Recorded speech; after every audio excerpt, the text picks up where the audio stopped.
जो नारायण और जो लक्ष्मी का जो मुकुट रहता है, राज मुकुट है, मुकुट में रंग बिरंगे जो पत्थर देखा जाता है, उसका क्या है? श्रृंगार। जो नवरत्न होते हैं वो रंग बिरंगे होते हैं, एक ही रंग के होते हैं? हैं? रंग बिरंगे होते हैं, एक ही रंग के थोड़े ही है। कोई माणिक्य है लाल रंग का होगा, कोई मूंगा है तो हरे रंग का होगा। जैसे 7 रंग हैं वैसे वैसे वो भी है। लोचनी को नारायण से ज्ञान धन मिलता है। हैं? लोचनी को नारायण से ज्ञान धन मिलता है। हाँ जी। तो एक तो वैष्णव देवी के तो पहली लक्ष्मी है, बाबा से उनको ज्ञान मिलता है। बाकी जो नंबर 1 लक्ष्मी है तो नंबर 1 नारायण से ज्ञान मिलेगा क्या? ज्ञान एक से मिलता है, ये बुद्धि में धारणा रखनी है कि ज्ञान अनेक से मिलता है, ये बुद्धि में धारणा रखनी है। ज्ञान देने वाला जिसके पास ज्ञान होगा वो ज्ञान देगा या अनेक ज्ञान देंगे, फिर रावण राज्य शुरू। रुद्रमाला विजयमाला से ज्ञान धन का लेन देन नहीं होगा। अरे वो मिलेंगे भी नहीं, मुंह फैलाए बैठे आ जाओ।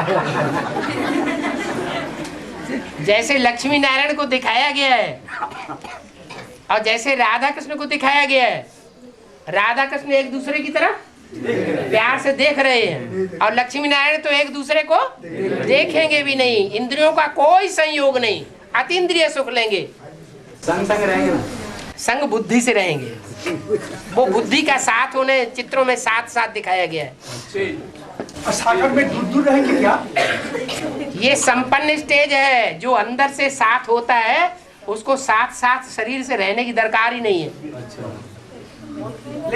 ये संगम युगी स्टेज है। संगम युगी स्टेज में लक्ष्मी जी भी आएंगे नारायण का पास, वो ठीक है, वो तो साथी वो तो गायन के लिए है। हाँ। कि राधा जो है वो कृष्ण के गार्डन में आएगी, मिलेगी, जुलेगी, वो ठीक है, इतना तक ठीक है। लेकिन वो संयोग हो जाए और उस संयोग से बच्चा पैदा हो जाए, इंद्रियों के संयोग से, वो नहीं होगा। एक साथ साथ रहेंगे ये पूछ रहा है। बुद्धि से साथ साथ रहेंगे, इसका यादगार है। तो एक दूसरे को कैसे पहचानेंगे? तुम्हारा मिलना जुलना होता है सामान्य रूप से तो पहचानते नहीं। अच्छा, नहीं मिलेंगे शरीर से साथ साथ तो क्या नहीं पहचानते हैं? पहचानते नहीं है, संकल्प खींच लेगा। फिर बाबा वो बागवान में झूला झूलेंगे ऐसा है। ये सब भक्तों की बातें हैं, स्थूल, और ज्ञान की बातें हैं बेहद की। ये ज्ञान का झूला है। ज्ञान में हम झूलते हैं तो कभी बहुत ऊंची स्टेज में चले जाते हैं, अनुभव करते हैं कि हमने जो पाया सो किसी ने नहीं पाया, और कभी माया नीचे गिराती है तो एकदम जमीन छूने लगते हैं, कभी लेफ्ट साइड में कभी राइट साइड में। बाबा, ये जो भी कुछ माने खराब काम करते हैं, माया आकर उसको गिराते हैं, ये शक्ति कौन है? ये जो माया शक्ति है, जो भी कुछ करते हैं तो माया आते हैं, अटैक करते हैं। तो ये शक्ति कौन है? अटैक किया अपने पूर्व जन्मों के संस्कार संग करेंगे के? पूर्व जन्मों के संस्कार। लेकिन मेरा आत्मा सपोज कोई बुरा काम किया, लेकिन कोई माया आके हमको पनिशमेंट दिया, कोई वाइब्रेशन है जो हमारा पीछा करता है। अच्छा वाइब्रेशन भी पीछा करता है और बुरे वाइब्रेशन वाली आत्माएं भी पीछा करती हैं। ये जो बुरा वाइब्रेशन जो आते हैं, हाँ जी, ये तो टाइम टू टाइम जो भी कुछ मिस्टेक करता है, हाँ, तो भी पनिशमेंट मिल जाता है। तो इमीडिएटली कौन वाइब्रेशन आता है, कहाँ से आता है? ये हमारे पूर्व जन्मों को किए हुए कर्मों के अनुसार वो वाइब्रेशन आ जाता है। कोई दूसरा करने वाला नहीं है, किसी दूसरे को दोष भी नहीं देना चाहिए। अच्छी अवस्था हमारी तब बनती है जब पूर्व जन्म का किया हुआ सुकृत रील में घूमना शुरू हो जाता है, तो ऑटोमेटिक हम न चाहते हुए भी पुरुषार्थ नहीं करते हैं तो भी अवस्था अच्छी जाती है। और कभी ऐसा होता है बहुत पुरुषार्थ करते हैं, बहुत कोशिश करते हैं, लेकिन कुछ संस्कार पूर्व जन्म का जागृत हो जाता है और रील में घूमता है और हमारी अवस्था डाउन हो जाती तो ये ड्रामा अनुसारी होता है, है? ये ड्रामा अनुसारी अंदर में होता है। कोई ऐसा पार्टिकुलरली चैतन्य कोई आत्मा नहीं है जो आके डिस्टर्ब करते हैं। अरे कोई न कोई आत्माएं हमारे लिए निमित्त बनी कि नहीं पूर्व जन्म में, उन्हीं का वाइब्रेशन हमारे लिए निमित्त बन जाता है। अच्छा बाबा, राधा कृष्ण जन्म कब होगा सुन तो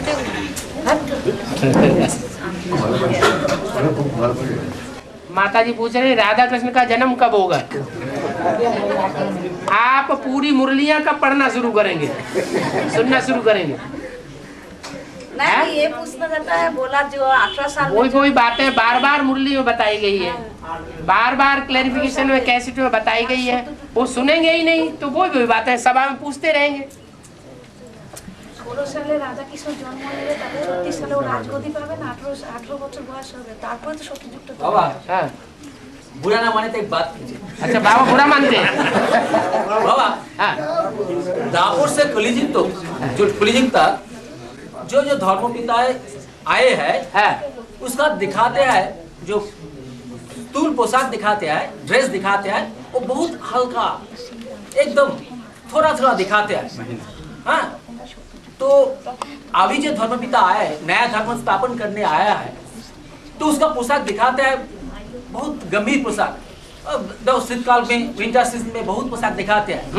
विंटर सीजन बहुत सर्दी पड़ती है, शीत के टाइम में बहुत पोशाक दिखाते हैं, और शरीर में बहुत हाथ में कुछ पहनते हैं, ऐसा ऐसा होता है।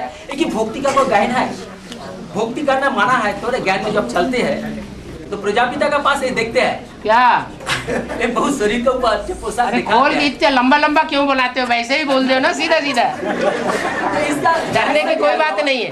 हाँ। इसका राज क्या है? ब्रह्मा बाबा को खांसी आती थी, जिस दिन शरीर छोड़ा उस दिन तक भी खांसी आती रही और शुगर की बीमारी रही। इसका राज क्या है? जो हिंदू होंगे वो पूर्व जन्म की तरफ उनकी बुद्धि चली जाएगी, जो मुसलमान और क्रिश्चियन होंगे उनकी बुद्धि जाएगी नहीं पूर्व जन्म में। वो तो पूर्व जन्म मानते ही नहीं है। और प्रश्न पैदा ही होता रहेगा। तो इससे से पूर्व जन्म मैंने सोचना ही नहीं है। क्यों नहीं सोचना? पूर्व जन्म में याद आएगा तभी तो बुद्धि में आएगा। हमने खराब कर्म किया तब तो हमारा ये हाल हो रहा है।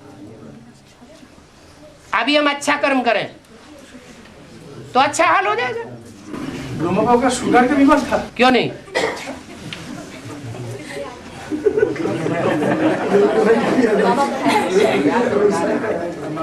बाबा का ब्लड प्रेशर भी बोला है, कैसे में सुना है। हाँ तो क्या हुआ? वो क्या ब्लड प्रेशर? डॉक्टर वो ये जो आयुर्वेदिक जो वैद्य होते हैं वो कहते हैं ब्लड प्रेशर कोई बीमारी नहीं होती, बीमारी कोई दूसरी होती है, और दूसरी बीमारी ठीक हो जाती है तो ब्लड प्रेशर भी ठीक हो जाता है। शिव बाबा के तो उसमें उनमें भगवान है, उनको तो कुछ। शिव बाबा को तो टट्टी पेशाब ही नहीं करना चाहिए। शिव बाबा है, भोजन ही नहीं करना चाहिए। शिव बाबा है, उसको तो पानी नहीं पीना चाहिए। अरे शिव बाबा है, भगत पूरा बैठ गया।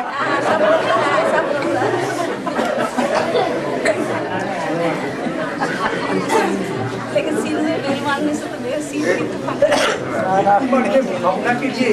हाँ। ऐसा होता है भक्त वर्ग में, ये सोचते हैं हाँ। जो भगवान जो भी होता है वो तो कुछ नहीं जरूरत है। भगवान जिस तन में होता है, अब भगवान कहते मैं साधारण तन में आता हूँ तो साधारण कर्म करूंगा या असाधारण कर्म करूंगा? साधारण तन में आता हूँ तो जैसे सर्वसाधारण कर्म करते हैं कर्मेंद्रियों से, वैसे ही कर्म करेगा। वो किसी को नियम तो मानना ही पड़ेगा। लेकिन जिस तन में आएगा उस तन को तो सुप्रीम सोल कंट्रोल करेगा। वो उसकी मर्जी। जिसे काम कराना होगा तो करेगा, नहीं कराना होगा तो नहीं करेगा। लेकिन बीमार के लिए तो वो तन को अपना इंटरेस्ट अनुसार अपना काम करना पड़ेगा। सुप्रीम सोल करे बना करे वो उनका मर्जी है। लेकिन यदि आपका बीमार होगा तो आपको दिखना ही पड़ेगा। हमारा क्या बीमार? दुनिया में सभी बीमार। हाँ, सभी का है? सभी का जैसा हाँ। वैसा वही नियम अनुसार ट्रीटमेंट भी करना पड़ेगा। और ट्रीटमेंट खर्चीला ट्रीटमेंट अपने बस का रोग नहीं है। दूसरों का पैसा आता है, पता नहीं दूसरा आदमी कैसे कमाता है, कितनी परेशानी में कमाता रहे, अपने बच्चों को दूध भी न पिला करके यज्ञ में देता है, तो उसके पैसे की कदर नहीं करनी चाहिए। तो बाबा जो कभी कभी बोलता है जो पत्थर लगाने से भी एक रिजल्ट आता है, तो कोई कोई यज्ञों में हमको पूछते हैं जे ऐसा कोई पत्थर लेता है ना, विभिन्न स्टोन लेते हैं, स्टोन, तो स्टोन पड़ना की ठीक है? वो तो मैग्नेटिक थेरापी है। ये जो 9 पत्थर होते हैं 9 रत्नों के, उनका अपना अपना प्रभाव होता है। ऐसे नहीं कि वो 100% प्रभाव करते हैं, कुछ कंट्रोल करते हैं। बाकी ये नहीं है कि भाई अब हमको कुछ भी यूज नहीं करना है, दवाई भी नहीं खाना है, हमको मैग्नेटिक थेरापी नहीं करना है। जो जो कुछ करता है सो करता है, हम तो स्वीकार करेंगे। किसी की भावना है तो क्या उसको ठुकरा दें? उंगली में अंगूठी वगैरह पहनना है, रत्नों का अंगूठियां पहनना। हाँ, ये देखो पहनाई हुई है किसी ने तांबे की, उससे कुछ है? दिमाग का शूटिंग नहीं हो रहा है। तुम्हारा दृष्टिकोण अपना है, हमारा दृष्टिकोण अपना है। तांबा जो है वो ठंडा होता है, और तांबा जितना जितना ब्लड प्रेशर बढ़ता जाए उतना उतना तांबे की मात्रा बढ़ाते जाइए, ब्लड प्रेशर कंट्रोल रहेगा, सारा काम करते रहेंगे। लेकिन जिससे ज्ञान मार्ग में हम लोग बोलते हैं एक बॉल एक भरोसा, एक बॉल एक भरोसा, और हम लोग ये भी जानते हैं ड्रामा इज फिक्स्ड। तो जो भी ड्रामा फिक्स्ड है, एक बॉल एक भरोसा करेगा, तो हम स्टोन फोन कुछ नहीं लेगा। हमें तो इतना विश्वास नहीं है कि हमारे अंदर शिव बाबा आता है, ये तो आपने लिख के दिया है। लेकिन जिसका विश्वास है, तो पहनाओ, नहीं पहना उतार लो, किसी ने छीन लिए, किसी गीता पाठशाला वाले ने उतार के रख लिए, रख लिया, बना भी दिया। क्या ये ऐसे डिसर्विस होती है? कोई बना भी दिया होगा, कोई पहनाता है, कोई उतार लेता है। जो कागज का मूल्य हो चाहे डायरेक्ट मूल्य हो, उसमें हिंदी का और अंग्रेजी का कोई ऐसा शब्द आता है, तो गीता पाठशाला में माताओं का समझने में दिक्कत होता है, तो कोई भाई उसको क्लियर कर दे, ट्रांसलेट कर दे, समझाते अच्छा तरह, तो उसमें तो कोई हर्ज नहीं ना। नहीं, कभी कभी इंग्लिश शब्द आते हैं ना, कभी कभी आते हैं, अंग्रेजी के भी आते हैं, उर्दू के भी आते हैं, सिंधी के भी आते हैं, समझ में नहीं आते तो पूछता है हिंदी के भी बहुत कठोर शब्द आते हैं, तो क्लियर कर देने में हर्जा क्या है? ना कोई बोलता है ना भाई बात नहीं सुनेंगे, भाई बोलेगा बेइज्जत हो जाएगा, बाबा का डिसरिगार्ड हो जाएगा, दुर्जन दुशासन बोला है नहीं सुनेंगे, ऐसे में बात आ सकता है कि नहीं? कोई शब्द का अर्थ बताना ये कोई ज्ञान होता है क्या? कोई शब्द का बाबा जैसे बोलते हैं क्लास का बातचीत भी नहीं करना चाहिए, जैसे बाबा ने बोला ज्ञान की लेन देन करो, विचार सागर मंथन करो, वो बातचीत नहीं करना चाहिए, ज्ञान का लेन देन नहीं करना चाहिए। वो ब्रह्मा कुमारियों में जो बात चल रही है वो यहाँ भी चल सकती है, कोई बड़ी बात नहीं है, लेकिन होना नहीं चाहिए। ब्रह्मा कुमारियाँ भी तो यही चाहती है कि हम मुरली सुना दे, फिर उसके बाद कोई क्लास में डिस्कशन न करे, वाइब्रेशन खराब हो जाएगा।